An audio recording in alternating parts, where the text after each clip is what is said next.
April 7, 1944. Camp Crossville, Tennessee. Afternoon light filters through chain-link fence. The air smells of wet grass and distant wood smoke. Somewhere, a radio plays swing music. General Alessandro Maretti stands at the window of his barracks. His uniform is clean now, pressed. The Americans gave him new boots. He does not understand why. He thinks, they should hate us.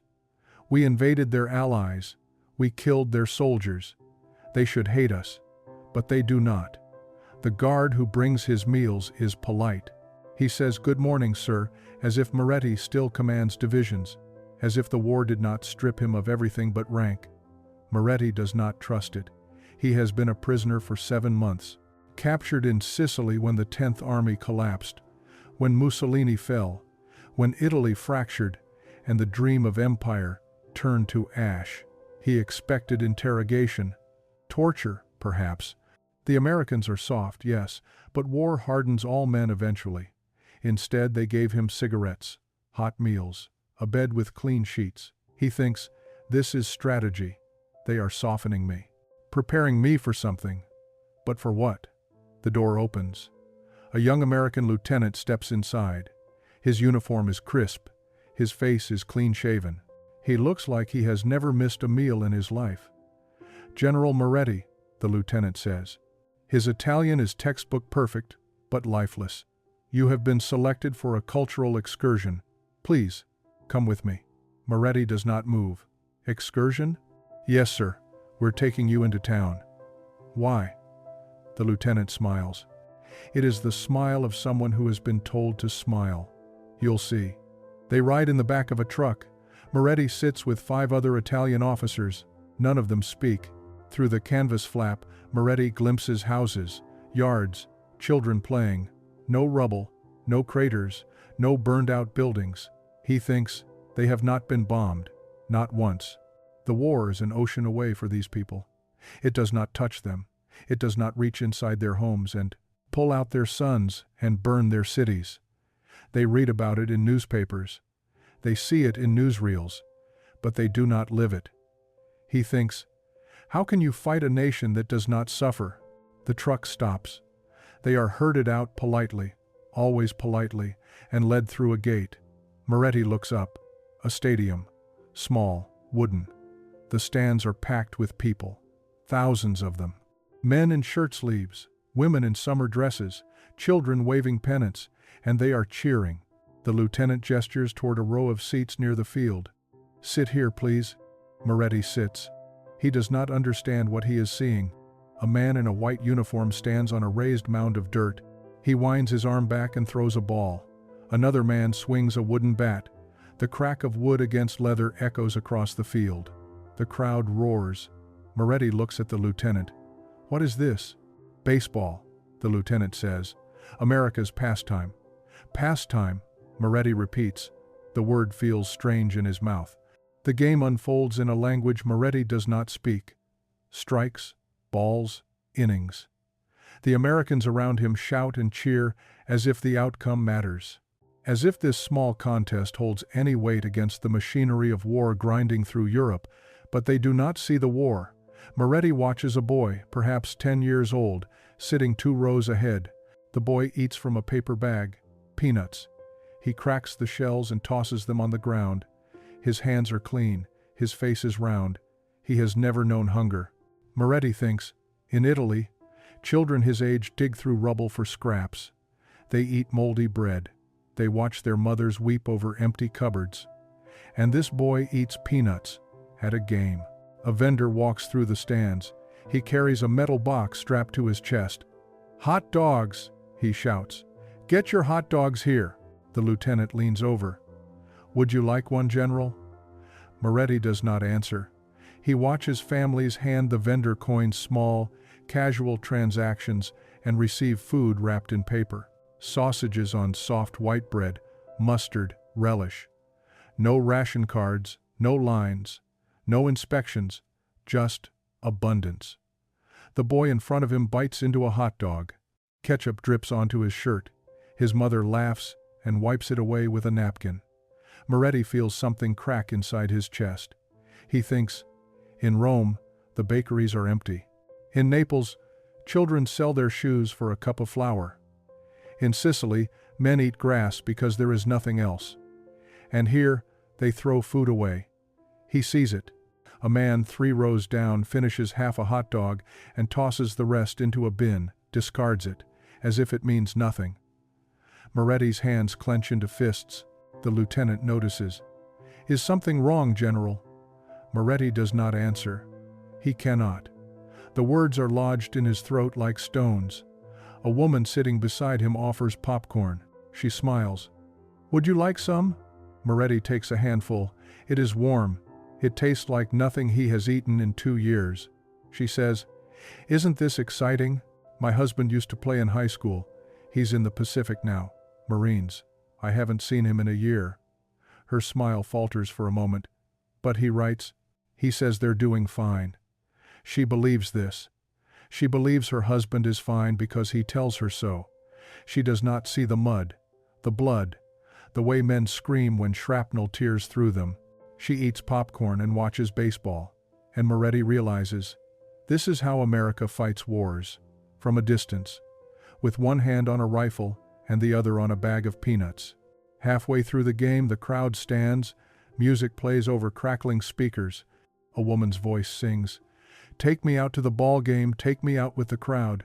Everyone sings, thousands of voices rising together, smiling, swaying. Children on their father's shoulders. Maretti stands because the others stand. He does not sing. He thinks, in Italy, we sang the fascist anthem. We sang it in the streets, in the schools, in the barracks. We sang because we believed. And now we do not sing at all. The song ends. The crowd sits. The game resumes. Maretti watches a man in a military uniform, army, from the insignia, laughing with his wife. He has both arms, both legs. His face is unmarked. He is home, whole. Maretti thinks, how many of my officers will go home whole? How many will go home at all? The numbers march through his mind.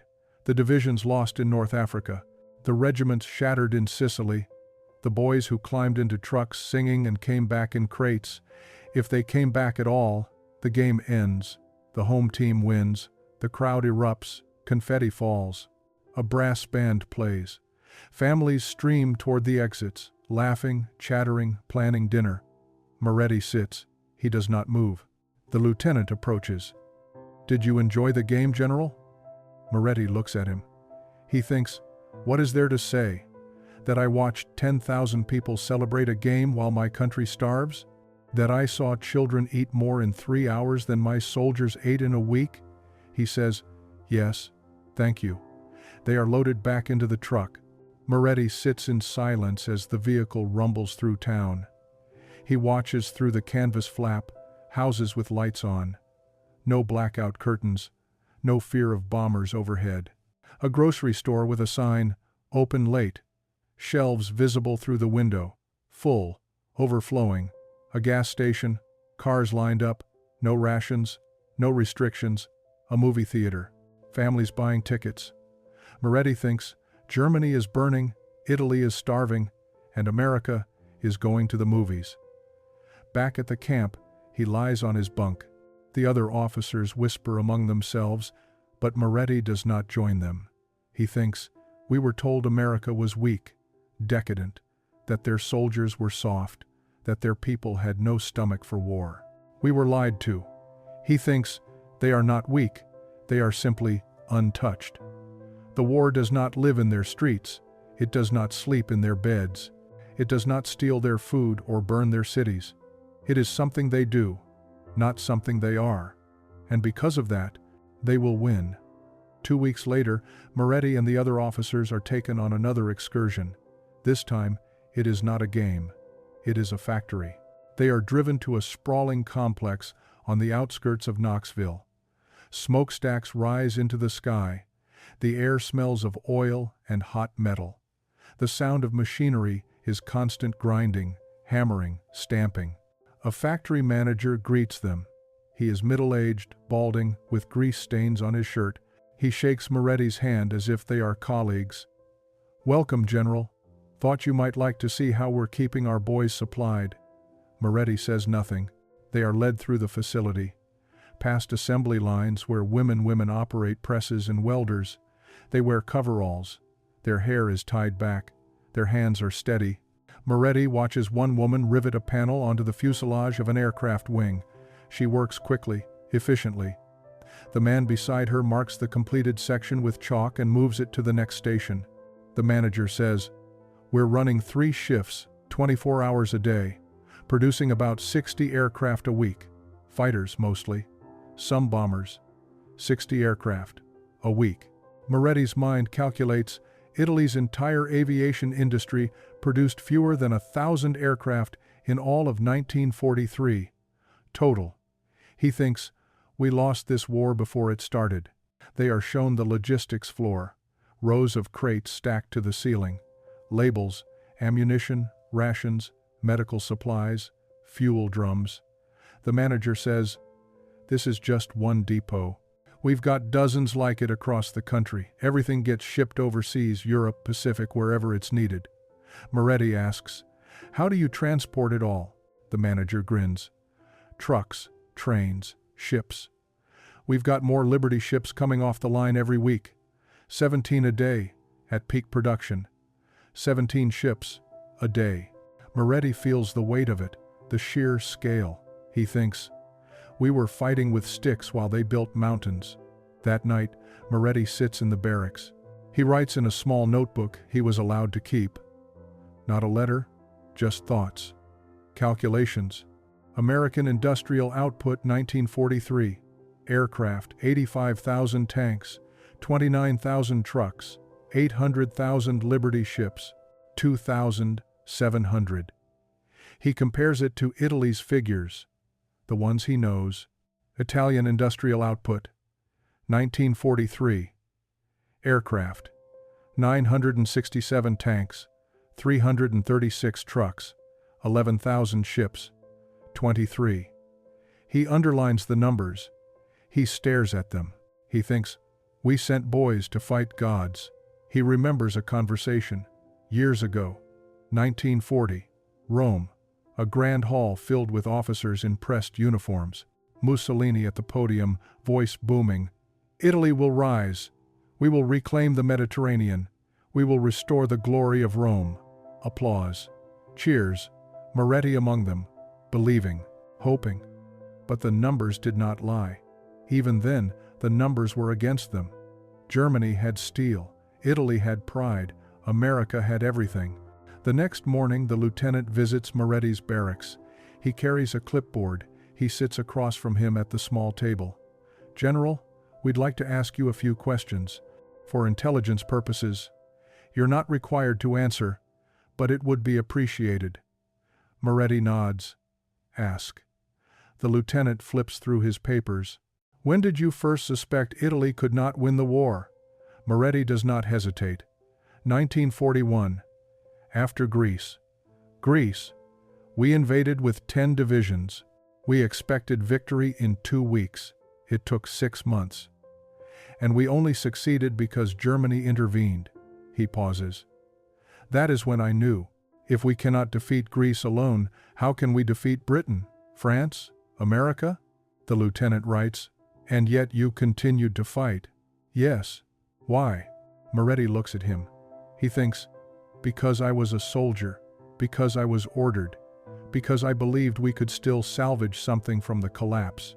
He says, because I had no choice.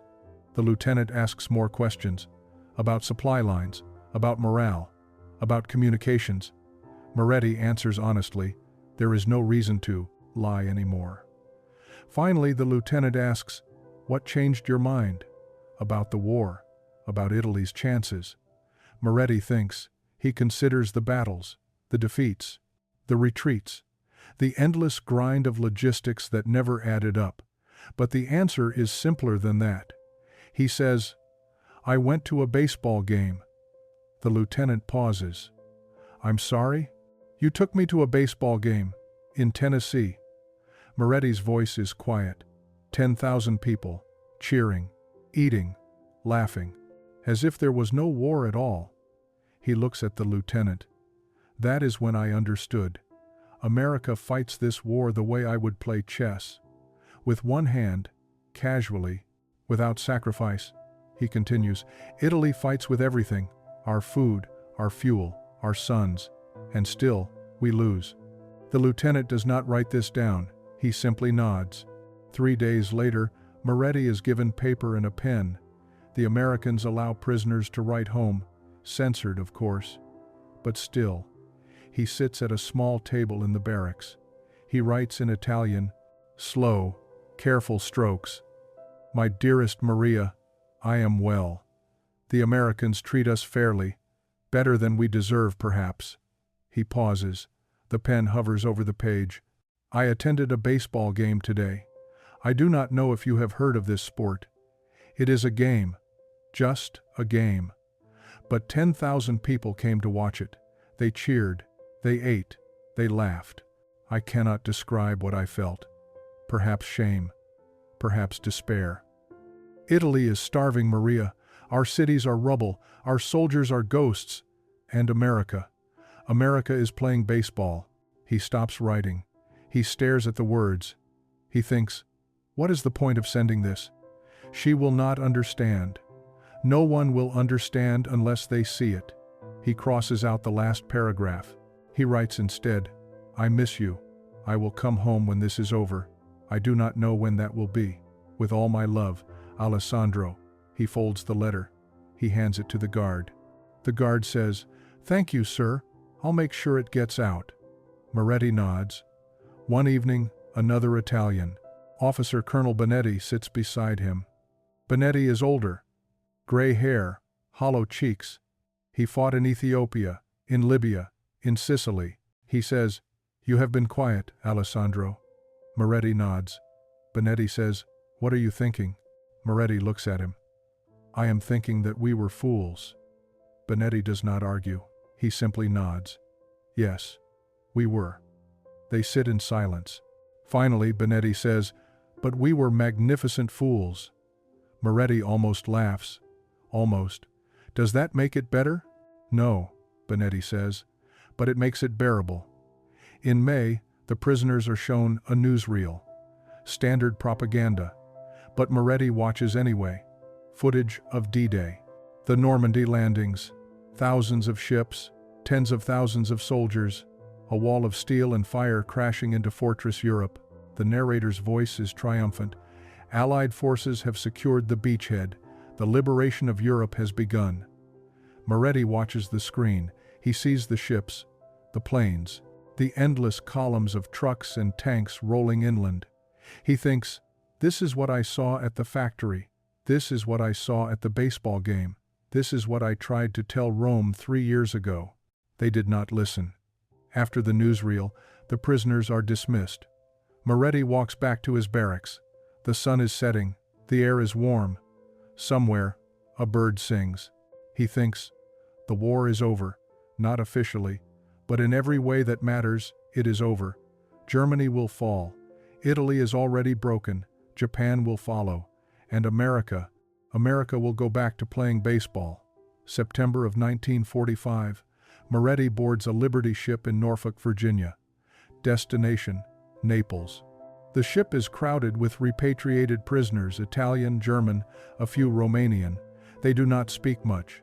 They stand on deck and watch America recede into the distance. Maretti thinks, I am leaving the land of plenty, returning to the land of ruins. They dock in Naples in early October. The city is devastated. Buildings collapsed into rubble. Streets torn by bombs. Children, with hollow eyes, begging for food. Maretti walks through the ruins. He carries a single bag with his belongings, clothes, letters, his notebook. He thinks, this is what I defended. Rubble. Hunger. Shame. He takes a train to Milan. The journey takes 3 days. The tracks are damaged. The train stops frequently. There is no food, no water. Milan is no better than Naples. The city is broken. The Duomo still stands miraculously, but the surrounding neighborhoods are flattened. Maretti finds his apartment building. It is damaged but standing. The front wall is pockmarked with bullet holes. Windows are shattered. covered with boards. He climbs the stairs slowly. His legs are weak. He has lost 20 kilograms since his capture. He knocks on the door. Maria opens it. She stares at him. For a moment, she does not recognize him. Then her hand goes to her mouth. "Alessandro?" He nods. She pulls him inside. She weeps. He holds her. He feels her ribs through her dress. She has lost weight too. They all have. Maretti does not speak of the war. Not to Maria. Not to his children. Not to anyone. They ask, of course. Antonio wants to know about the battles. Francesca wants to know about the camp. He tells them it is over, that there is nothing to say, that they must look forward now, not back. But at night, sometimes, he dreams. He dreams of a boy eating peanuts in a stadium. He dreams of women welding aircraft wings. He dreams of assembly lines that never stop. He dreams of abundance, of waste, of a nation so wealthy it can fight wars with its surplus. He finds work eventually, teaching mathematics at a technical school. The pay is small, enough to survive. Barely. Italy rebuilds, slowly. With American money, the Marshall Plan, with American machinery, with American loans. Antonio becomes an engineer, works at Fiat, building cars for the new Italy. Francesca marries, has children. They call Maretti nonno, grandfather. They do not know he was a general. Years pass. 1950, 1960, 1963. One afternoon his grandson visits. Marco, 12 years old, studying history in school. Marco says, "Nonno, did you fight in the war?" Maretti looks at him. He says, "Yes." "What was it like?" Maretti is quiet for a long moment. He says, "We fought a nation that did not suffer. That is what it was like." Marco frowns. "I don't understand." "I know." Maretti smiles sadly. "I did not understand either, not until I saw it." "Saw what?" Maretti thinks, a baseball game, a factory, abundance, a nation so wealthy it could fight 2 wars and still play games on Saturday afternoons. He says, "I saw America, and I knew we had already lost." Marco does not understand. But Maretti does not explain further. Some truths cannot be taught. They must be witnessed. Alessandro Maretti dies in 1971. He is 79 years old. Heart attack. Quick. Painless. He is buried in Milan. A small funeral. Family. A few old friends. No military honors. On his headstone, Antonio places a simple inscription: Alessandro Maretti, 1892 to 1971, General, Regio Esercito. He understood. No one asks what he understood, but Antonio knows. He found the notebook after his father's death, the calculations, the letters, the unsent words about the baseball game. He reads it once, then he puts it away. Some truths are too heavy to share. Years later, historians write about the Second World War. They analyze strategies, count casualties, study decisions. They write about industrial capacity, about logistics, about production figures and the mathematics of total war. They conclude, the Axis powers were defeated by material superiority, by numbers, by arithmetic. But they do not write about the baseball game. They do not write about the Italian general who sat in a stadium in Tennessee and watched Americans cheer for a game while his country starved. They do not write about the moment he understood that wars are not won by courage or sacrifice. They are won by abundance, by nations that can fight without suffering, that can send their surplus to war and keep the lights on at home. The battlefield is quiet now, but echoes remain. Echoes of cheering crowds and cracking bats. Echoes of assembly lines and liberty ships. Echoes of a realization that arrived too late to matter, but too powerfully to forget. Echoes of a general who understood that mathematics does not lie, that wars are not poetry, they are arithmetic, and Italy could not add fast enough. You heard them today, and now you remember.